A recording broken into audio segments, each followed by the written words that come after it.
देश भर में कोरोना के बीच होली का त्योहार मनाया जा रहा है। सभी राज्यों ने अपने यहां लोगों से अपील की है कि कोरोना को देखते हुए वे घर पर ही होली का त्योहार मनाएं। राहुल गांधी और मायावती समेत अन्य राजनेताओं ने बधाई दी है।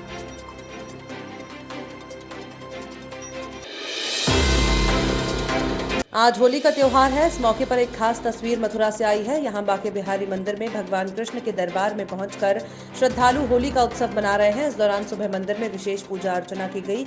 इस दौरान वहां सैकड़ों की संख्या में श्रद्धालु मंदिर में मौजूद थे। धर्मनगरी उज्जैन में भी धूमधाम से होली मनाई जा रही है।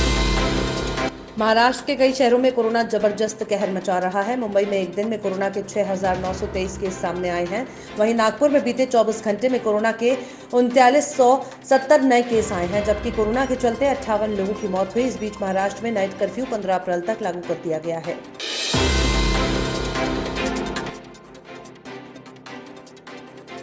पश्चिम बंगाल के चुनावी रण में घमासान तेज हो गया है। पहले चरण की वोटिंग के बाद ममता बनर्जी की निगाहें अब दूसरे चरण पर टिकी हुई हैं।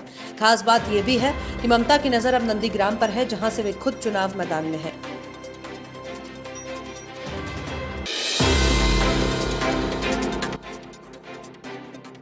महाराष्ट्र में उद्धव ठाकरे सरकार की परेशानी थमने का नाम नहीं ले रही है। सरकार में शामिल कांग्रेस ने शिवसेना और शरद पवार पर ही हमला बोल दिया है। कांग्रेस के प्रदेश अध्यक्ष नाना पटोले ने कहा कि शिवसेना सांसद संजय राउत एनसीपी चीफ शरद पवार के प्रवक्ता बन गए हैं।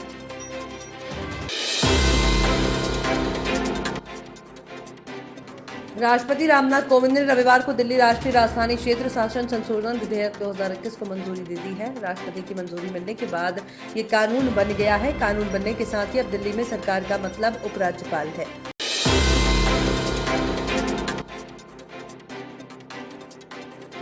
राजस्थान की 3 विधानसभा सीटों पर होने वाले उपचुनाव के लिए आरएलपी के राष्ट्रीय संयोजक हनुमान बेनीवाल ने 2 सीटों पर प्रत्याशियों की घोषणा कर दी है।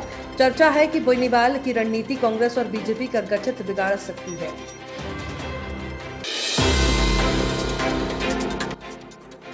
पिछले 23 जनवरी को लालू प्रसाद की तबीयत ज्यादा बिगड़ जाने के बाद रिम्स के मेडिकल बोर्ड ने उन्हें दिल्ली स्थित एम्स में बेहतर इलाज के लिए अनुशंसा की थी, जिसके बाद आनन फानन में लालू को 1 महीने के लिए एम्स भेजने की अनुमति जेल प्रशासन ने दी थी।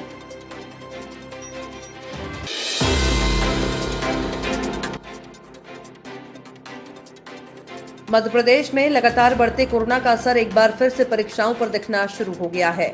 उच्च शिक्षा विभाग ने जानकारी दी है कि बढ़ते हुए कोरोना संक्रमण और छात्रों के स्वास्थ्य का ध्यान रखते हुए यूनिवर्सिटी की परीक्षाएं अप्रैल की जगह मई में आयोजित की जाएंगी।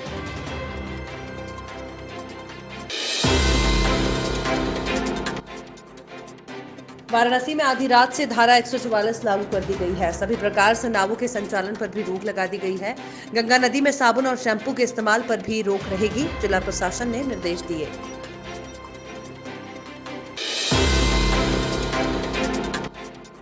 एनसीपी प्रमुख शरद पवार और प्रफुल्ल पटेल की केंद्रीय गृह मंत्री अमित शाह के साथ मीटिंग की खबरें सामने आने के बाद राजनीतिक माहौल गर्मा गया है। कांग्रेस ने मीटिंग को लेकर कहा है कि अगर गृह मंत्री देश के किसी बड़े नेता से मिल रहे हैं तो ये देश को बताना चाहिए।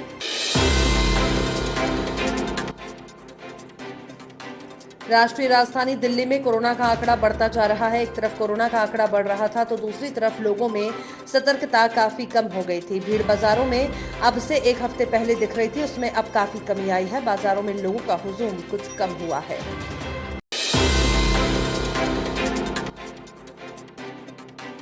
आज होली का त्योहार देश भर में धूमधाम से मनाया जा रहा है। इस खास मौके पर अमेरिका के उपराष्ट्रपति कमला हैरिस ने भी होली की शुभकामनाएं दी हैं। ट्विटर के जरिए अपने बधाई संदेश में कमला हैरिस ने कहा कि इस दिन अपने मतभेदों को अलग रखकर एक साथ आए।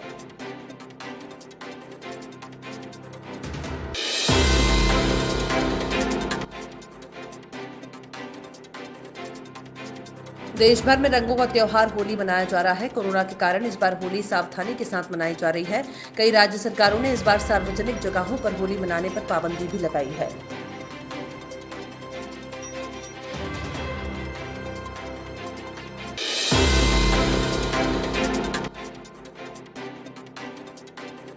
अब देश में 75 वर्ष से अधिक आयु के लोगों को आयकर रिटर्न दाखिल करने से आजादी होगी। ऐसे बुजुर्ग जो पेंशन या ब्याज से पैसा कमाते हैं, उन्हें अब आयकर रिटर्न दाखिल नहीं करना होगा।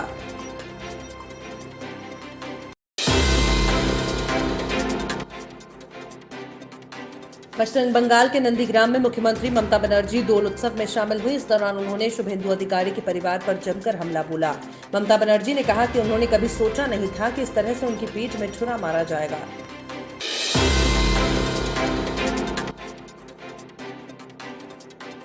टाटा सन्स को सुप्रीम कोर्ट से बड़ी राहत मिली है। सुप्रीम कोर्ट ने सारस मिस्त्री को कंपनी के चेयरमैन पद से हटाने का फैसले को सही ठहराते हुए इस मामले में आए एनसीएलटी के आदेश को पलट दिया है।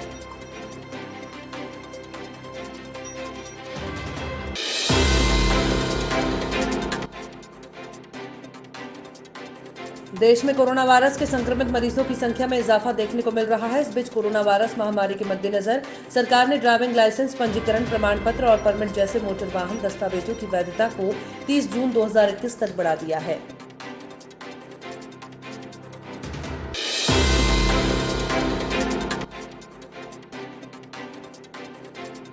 अगर आपने अपना पैन कार्ड आधार से लिंक नहीं कराया है तो जल्द करा लें, वरना आपको कई तरह के नुकसान उठाने पड़ सकते हैं। सरकार ने पैन कार्ड को आधार कार्ड से लिंक करने की अंतिम तारीख 31 मार्च 2021 तय कर दी है।